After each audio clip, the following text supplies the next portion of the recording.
Olá, segundo ano, tudo bem? Mais uma aula, né? Pra gente trabalhar. Aqui dando continuação à argumentação, que foi dividida em dois momentos, a argumentação 1 e a argumentação 2. Então, hoje a gente vai ver quais são esses tipos de argumentação e a importância deles para a interpretação de textos e para a construção de textos, ok? Então, essas são as aulas 15 e 16. Vamos entender de que maneira a argumentação entra como recurso de persuasão, ok? A argumentação está centrada em três grandes focos. Mas primeiro vamos lembrar o que é a argumentação, relembrando. A argumentação é a capacidade que se tem de persuadir alguém a pensar como você, né? Igual eu disse nas aulas anteriores, nós professores usamos muito essa questão da argumentação, porque queremos convencê-los das ideias que a gente está propondo em sala de aula, né? Então vamos entender que de que maneira essa argumentação se procede, né? Então são três grandes focos que a gente vai trabalhar dentro da argumentação. Tem o enunciado, o enunciador e o enunciatário, né? O que seria o enunciado? Enunciado vem do grego logos, né? É o conteúdo das informações transmitidas. Então, não tem rodeios. Então, o enunciado é o conteúdo, ok? O enunciador, o ethos, também do grego, né? Aquele que envia o enunciado, também chamado de emissor ou remetente. Então, toda aquela pessoa que vai enviar um conteúdo é o enunciador, tá? O enunciatário, que é o patos, a quem é enviado o enunciado, também chamado de receptor ou destinatário. Então, é a quem se destina aquele conteúdo, ok? Então, vamos ver quais são os tipos de argumentação. Tem como fechar esse conteúdo? Não. Então, aqui foram elencados vários tipos, tá? Tem outros? Tem. Mas quais são os que são mais cobrados, né? Então, primeiro, a argumentação, a gente vai entender de que maneira ela vai ser centrada. Então, ela pode estar centrada no enunciador, ela pode estar centrada no enunciatário e ainda no enunciado, ok? Então, vamos lá. Então, quando ela está centrada no enunciador, consiste em tentar persuadir o auditório por meio da concentração de argumentos na figura do enunciador. Então, quem está falando, né? Quem escreveu o texto, então esse argumento vai estar centrado nessa pessoa, nessa figura do enunciador, ok? Pode estar centrado também no enunciatário. A força dos argumentos se concentra na figura do auditório para persuadi-lo por sedução. Então, agora, diferente do centrado no enunciador, ele vai estar centrado no enunciatário. Ou seja, o foco do argumento agora é no auditório, tá bom? Ou vai estar centrado no enunciado, que é no conteúdo. Então, a construção do enunciado é feita com tal atratividade que o modo de dizer induz o auditório a aceitar o que se diz. Então, a maneira como ele construiu aquele conteúdo, que ele construiu o texto, que ele construiu sua palestra, vai estar centrada nesse modo de dizer, tá bom? Então, esses são os três tipos de argumentos que estão... Qual é o centro, qual é o foco desses argumentos? Agora, a gente vai entender, de acordo com o foco da argumentação, quais são os tipos de argumentos que pode ser usado, tá bom? Nós temos o argumento de presença, argumento de autoridade, de quantidade, de consenso, de provas concretas, de atributo, de competência linguística, de base lógica, tá bom? Então, esses são os nomes só para a gente ir acostumando com a nomenclatura. Então, vamos ver desde o início, começando com o argumento de presença. O que é isso, o argumento de presença? É o principal dos argumentos, tá bom? É o argumento que desperta o interesse do auditório, prendendo a sua atenção. Sem se impor como presente, nenhum argumento funciona. a principal manobra para produzir o efeito de presença é o modo de dizer. Deixa eu deixar claro aqui. Muitas vezes temos pessoas que, ao usar a palavra, né, ou seja, estou falando ali pessoalmente para um auditório, ele não se impõe como presença, ele não chama atenção por algum motivo, então tudo que ele vier a dizer vai cair por terra. Então esse é o mais importante, por isso que ele está em primeiro lugar, que é o de presença. Então eu tenho que centrar o meu modo de dizer para chamar a atenção do auditório, tá certo? Então esse argumento de presença é o mais importante de todos, ok? Temos o argumento de autoridade. O que ele é? Consiste em recorrer ao prestígio de uma voz mais autorizada para confirmar a tese defendida. O argumento de autoridade é quando, numa produção de texto, por exemplo, dissertativo, eu vou pegar citações, eu pego frases de outras pessoas renomadas. Por exemplo, eu vou trabalhar um texto de sociologia, então eu pego frase de um sociólogo conhecido. Para quê? Para eu dar vez à minha tese. Então eu utilizei uma voz que todo mundo conhece para eu dar continuidade à minha tese. Então esse é o argumento de autoridade, tá bom? O argumento de quantidade está baseado no pressuposto de que aquilo que ocorre em maior quantidade tende a merecer mais crédito do que aquilo que ocorre em menor quantidade. O que é isso, esse argumento de quantidade?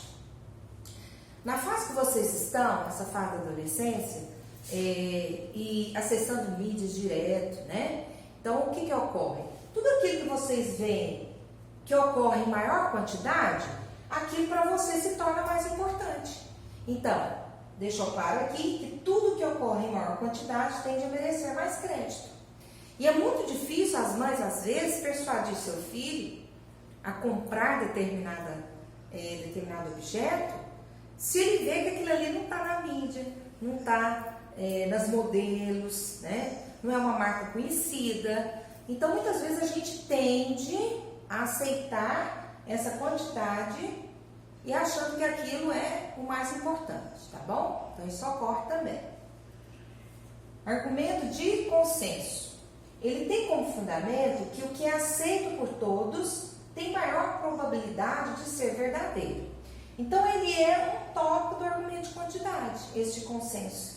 Significa dizer que tudo aquilo que é tido como valor numa sociedade, pela maioria, aquilo é verdadeiro. Então, aquilo é aceito por todos, né? Agora, isso aqui vai depender da cultura, do local onde a pessoa vive, para que ele seja aceito. Tanto é que ele é uma variante do argumento de quantidade. Então, se uma ideia que é veiculada por todos, né, e as pessoas aceitam aquilo como verdade, numa sociedade, aquilo tende a ser aceito por todos, tá bom? O argumento de provas concretas.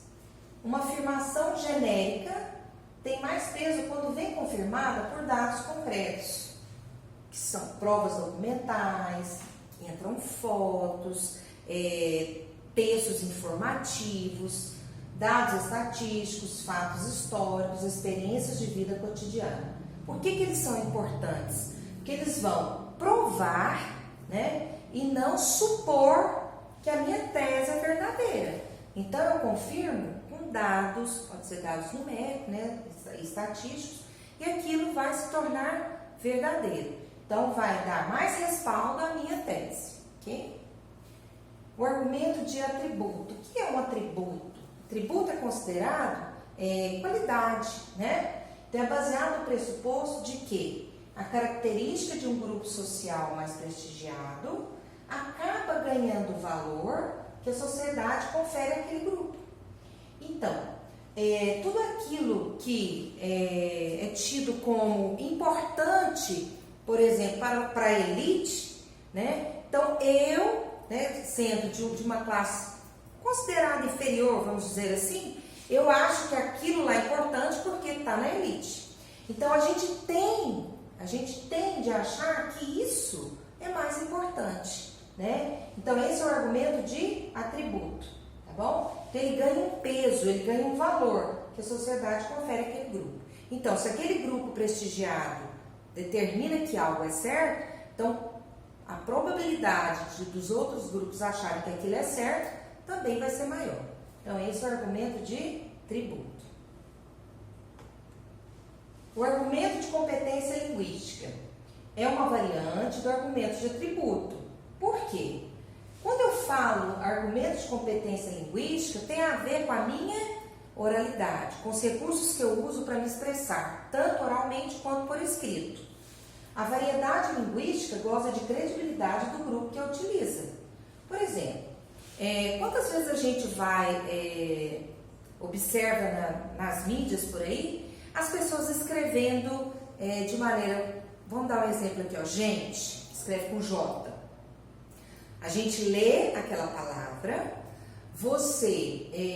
ela não atrapalha o sentido que você entende, mas quando você observa que aquilo foi grafado com J, você já atribui à pessoa que escreveu, né, qualidades impróprias. Então, é isso que fala o argumento de competência linguística, que vai ser o oposto de uma pessoa que escreveu com G.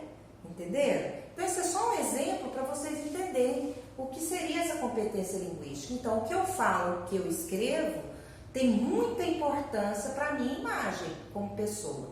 Tá bom? Então, é isso que ele está colocando aqui, o argumento de competência linguística.